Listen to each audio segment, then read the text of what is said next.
La réalité inconnue. Les livres de Seth. Tome 1er. Note de l'éditeur. Tout au long de ce volume, seules les paroles reçues en trans sont un caractère romain. Le reste est en italique. L'été et hiver. Aujourd'hui et demain et le présent passé, rien n'existe et tout va perdurer. Il n'y a pas de début, il n'y a pas eu de fin. Aucune profondeur ou chuteur, ni hauteur à gravir. Il y a seulement cette instance vacillement de lumière qui n'illumine rien, mais ô combien radieux, car nous sommes l'étincelle qui virevolte dans l'espace, consumant une éternité de la grâce d'un instant, car aujourd'hui et demain et le présent passé, rien n'existe et tout va perdurer. Note de Robert F. Butt, cette strophe est la seconde et dernière d'un poème écrit par Jane en avril 1952 quand elle avait 23 ans. Dans ce texte manquant encore de maturité qu'elle a composé 11 ans avant de se lancer dans le matériau de Seth, sa nature mystique affirmait déjà sa connaissance innée. Note préliminaire de Robert F. Butt. J'ai commencé à écrire la première ébauche de ces notes le 16 avril 1975. Bien que j'en sois l'auteur, leur version finale doit beaucoup à l'aide que m'ont apporté ma femme, Jane Robert, et Seth, l'entité non physique qui s'exprime à travers elle lorsqu'elle est en transe.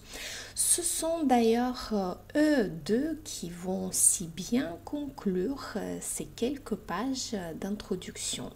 Jane avec un excellent matériau sur sa relation avec Seth et Seth lui-même avec sa nouvelle lettre adressée aux personnes qui nous écrivent.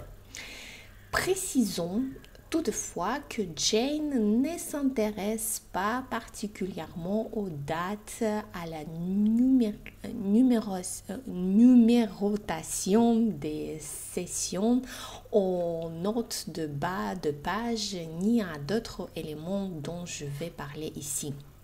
Seth a commencé à dicter la réalité inconnue dans la session 679 du 4 février 1974 et il en a terminé la dictée dans la session 744 du 23 avril 1975. Non, ok. Au départ, nous nous attendions à un autre livre fascinant de Seth qui ferait suite à Seth parle et à la nature de la réalité personnelle. Nous pensions que ce nouvel ouvrage serait probablement long, mais étions loin d'imaginer qu'un volume ne suffirait pas à sa publication. Je l'ai perdu. Voilà. La décision de procéder ainsi a été prise quand Tam Mossman, l'éditeur de Jane chez Prentice Hall, et un de ses collègues nous ont rendu visite. À ce moment-là, il était évident que d'ici 1 ou 2 semaines, Seth en aurait fini avec la réalité inconnue, comme nous avions pris l'habitude de l'appeler. Depuis quelque temps, nous nous rendions tout compte que publier en un seul tome, cet ouvrage serait beaucoup plus volumineux que nous le souhaitions. Jane et moi avons donc été très heureux de parvenir à cette décision officielle. Non seulement le format plus large serait en lui-même quelque chose sortant de l'ordinaire, mais cela signifiait aussi qu'avec plusieurs volumes, je disposais de l'espace dont j'avais besoin pour insérer des notes et des références. Pour des extraits de sessions provenant du cours de perception extrasensorielle de Jane ou de séances régulières, mais antérieures ou postérieures à la dictée de la réalité inconnue, pour quelques poèmes de Jane et pour des appendices. Tout cela me disait, je donnerai au livre des dimensions de conscience supplémentaires. Je ne pouvais bien sûr pas commencer ces notes tant que cette décision n'aurait pas été prise. Seth a donné ces sessions de la réalité inconnue comme il le fait d'habitude, mais il s'est dispensé toute structure de chapitre. Il a cependant regroupé son matériau en 6 parties, chacune d'elles ayant un titre. Comme il nous l'a dit lors de la session 743, quelques jours après la visite de Tam et de son associé, ce livre n'a pas de chapitre de manière à mieux rompre avec vos notions admises de ce que doit être un livre. Différents types d'organisation sont toutefois présents et dans chaque partie du livre, il est fait appel à plusieurs niveaux de conscience en même temps.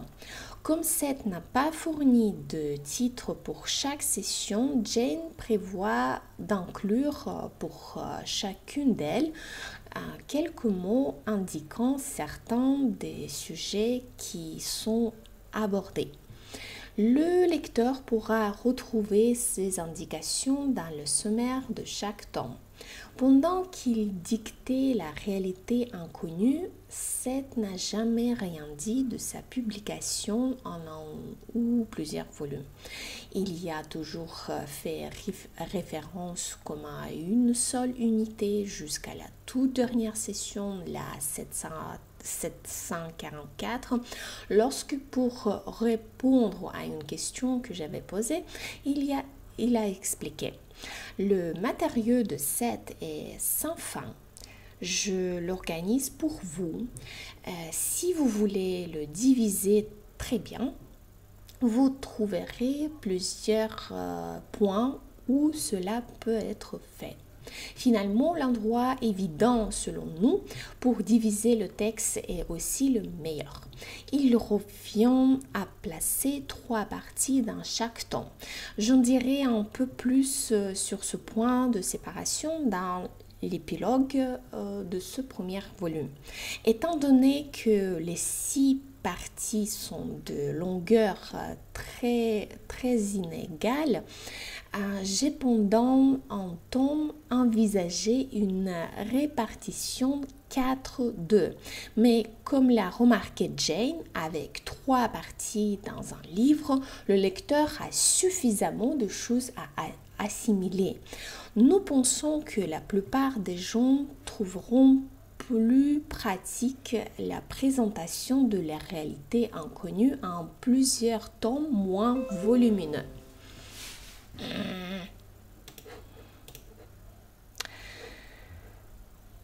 Comme les différents tomes seront tous publiés en espace dans un environ, le lecteur n'aura donc pas à attendre pour lire ce livre en totalité. Je suis sûre que cette essence de l'énergie d'une personnalité comme Seth se nomme lui-même à observer avec un certain amusement nos hésitations quant à la meilleure façon de publier son travail à mesure que les sessions s'accumulaient. Je pense qu'au fond, il ne se sentait pas concerné par les idées de longueur ou de temps, que seule l'ardeur que nous avions, Jane et moi, à continuer à transmettre et retranscrire le matériau a vraiment déterminé la longueur de celui-ci. En ce sens, les processus de création qui sont entrés en jeu pour cet ouvrage étaient sans fin, du moins jusqu'à ce que Jane et moi y mettions un terme pour des raisons purement physiques. Comme toute créativité, ces processus sont encore sans fin, bien sûr. Nous pensons que la réalité inconnue pourrait se poursuivre pendant le restant de nos jours. À d'autres égards plus vastes, cela pourrait continuer pendant des siècles.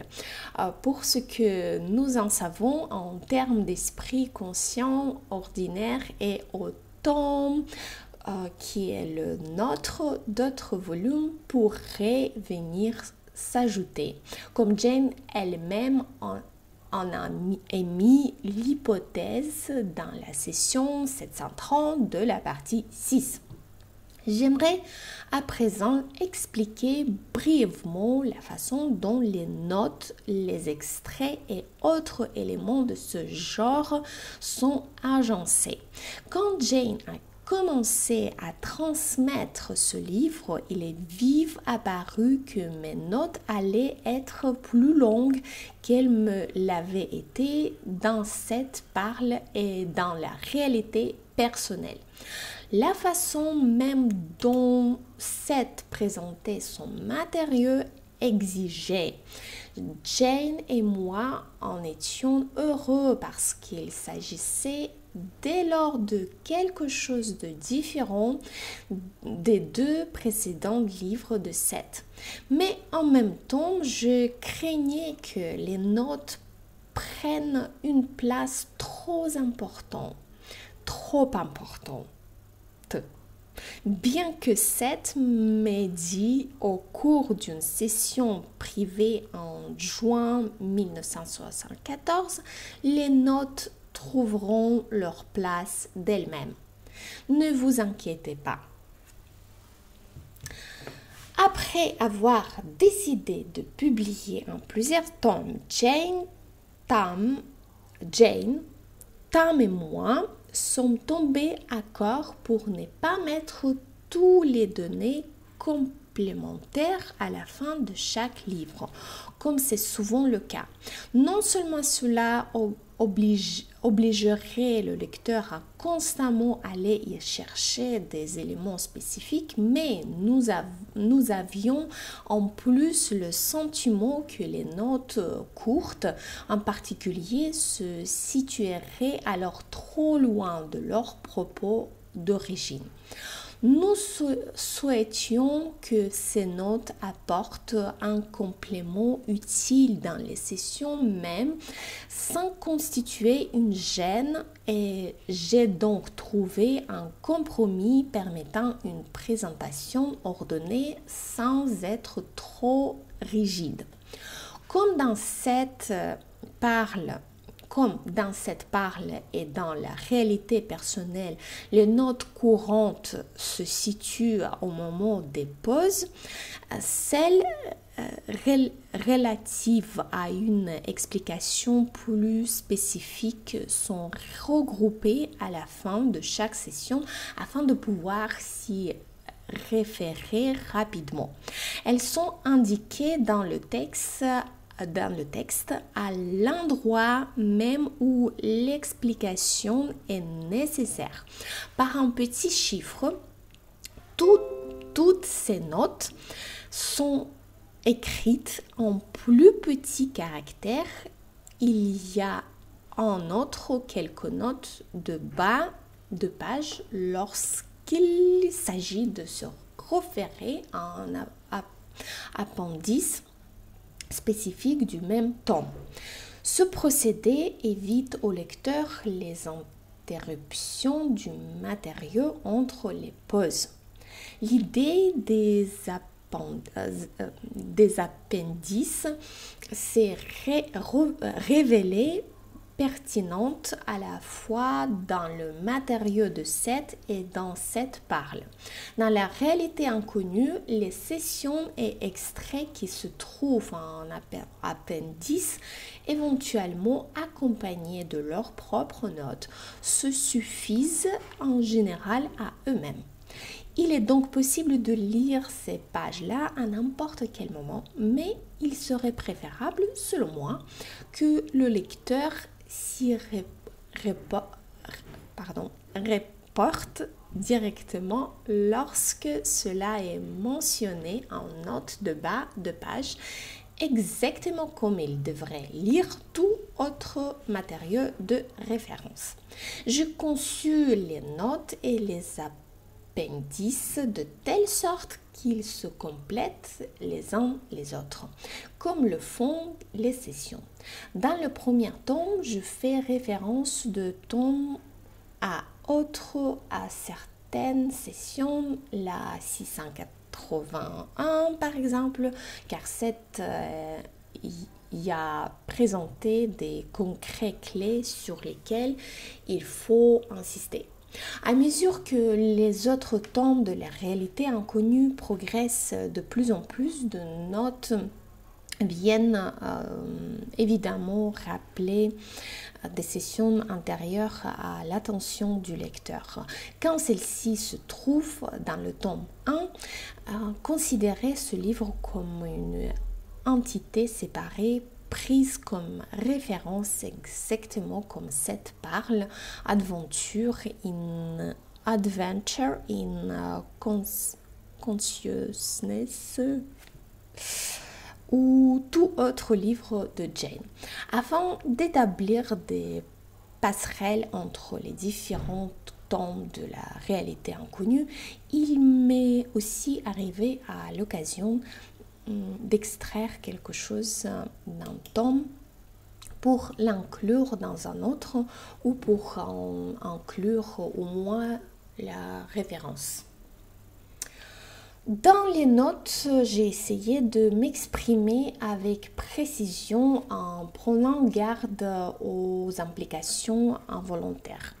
Les choses se compliquent parfois et en préparant ces volumes, je me suis demandé comment éclaircir certains points de référence sans que des dates, des numéros et des sessions et d'autres éléments ne sèment la confusion dans l'esprit du lecteur. Bien qu'il ait à mon avis, un ordre dans mon système de présentation.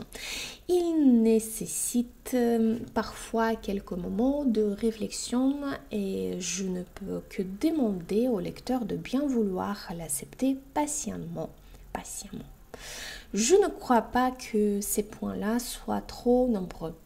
Durant chaque session, j'ai noté l'ordre de tome à autre pour montrer combien de tomes il faut à Jane pour transmettre tel ou tel passage où je vais bientôt examiner plus avant les éléments liés aux tomes qui entrent en jeu dans la production de la réalité inconnue.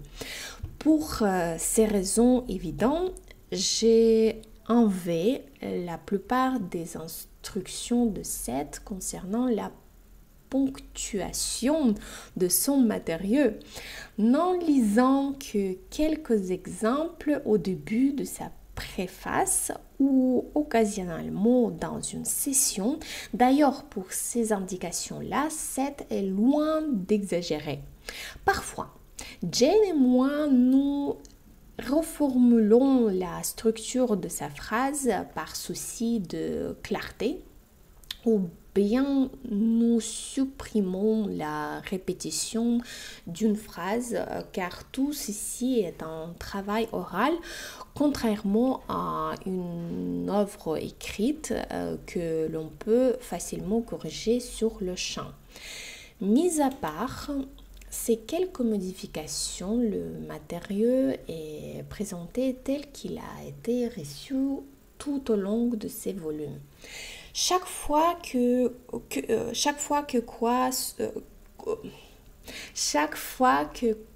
quoi que soit a été retiré d'une session, une information personnelle, par exemple, c'est toujours signalé. Il arrive que ce type de matériau soit alors résumé. Nos sessions consacrées à un livre sont presque toujours privées, c'est-à-dire sans témoin, et au cours d'elles, cette parle à un rythme suffisamment modéré pour que je puisse prendre mot à mot sa dictée par écrit avec des abréviations qui me sont personnelles. Bien que ce travail soit souvent dur, je trouve cette approche plus intime et plus porteuse de sens que si nous avions patiemment recours à un appareil enregistreur. J'ai aussi le temps d'insérer mes propres commentaires au fur et à mesure. Par la suite, je tape les sessions à la machine. Je peux faire cela de façon beaucoup plus rapide et confortable à partir de mes propres notes que je ne le ferai à partir d'un enregistrement sonore. Comme je l'ai écrit dans la réalité personnelle, je crois que l'attitude de Jane à transmettre le matériau de Seth avec si peu de changements à faire est éloquente en soi. Voir mes notes à la fin de la session 610 au chapitre 1 de ce livre-là. Quant à mes observations objectives de Seth lui-même, je laisserai les notes que j'ai prises au cours des sessions former toute image composite que je suis capable d'en donner. Comme les autres livres de Seth, chaque volume de la réalité inconnue contient donc non seulement les sessions de Seth, mais aussi les idées que Jane et moi en avons, ainsi que nos notes sur les circonstances qui entourent leur production. Dans les 4 prochains paragraphes, je vais présenter aussi simplement que possible quelques informations sur notre planning de publication. À l'origine, je n'avais pas prévu d'en parler dans ces notes, mais après en avoir discuté avec Jane, nous sommes tombés d'accord sur le fait qu'il fallait évoquer le sujet ici. Il y a plusieurs titres, plusieurs parties et plusieurs dates à garder présents à l'esprit. D'où peut-être la nécessité de relire ce qui va suivre. Comme je le note dans l'épilogue du présent volume, le lecteur verra dans le tome 3, partie 6, comment et pourquoi nous avons déménagé dans notre maison de la colline, dans les environs immédiats d'Elmira, État de New York, un mois avant que Seth ne termine cette 6e partie et par la même toute sa contribution à la réalité inconnue en avril 1975. Mais en octobre 1974, longtemps avant que nous quittions les 2 appartements que nous occupions dans le centre-ville à Elmira, Jane a commencé son livre physique politique en un aspect psychologie book, c'est en anglais. Ce livre qui est la suite d'aventure Adventure in Consciousness doit être publié cet automne en 1976 par Prentice Hall. J'en fais aussi mention dans l'épilogue du tome 1 de la réalité inconnue et les premières notes le concernant se trouvent dans les sessions de la partie 4, tome 2. Au départ, nous avions l'intention de publier ce tome 1 avant Physique politique, mais comme Jane avait fini son livre avant que j'aie terminé les notes du livre de 7, il me semblait nécessaire de rédiger bon nombre d'entre elles pour les différents tomes en même temps. Nous avons décidé de publier au contraire Physique politique en premier. Notre déménagement dans la maison de la colline avait aussi beaucoup empiété sur mon tome de travail consacré au manuscrit. Il est donc évident que Physique politique est passé avant la réalité inconnue. Est-ce qu'on a vraiment besoin de savoir ça? Du moins, en ce qui concerne la stricte chronologie des publications. Dans Physique politique, Jane fait aussi référence à certains blocs de matériaux qui sont apparus d'abord dans la réalité inconnue. J'ai donc tenu compte de ce fait dans les notes de ce livre-ci. Intrinsèquement,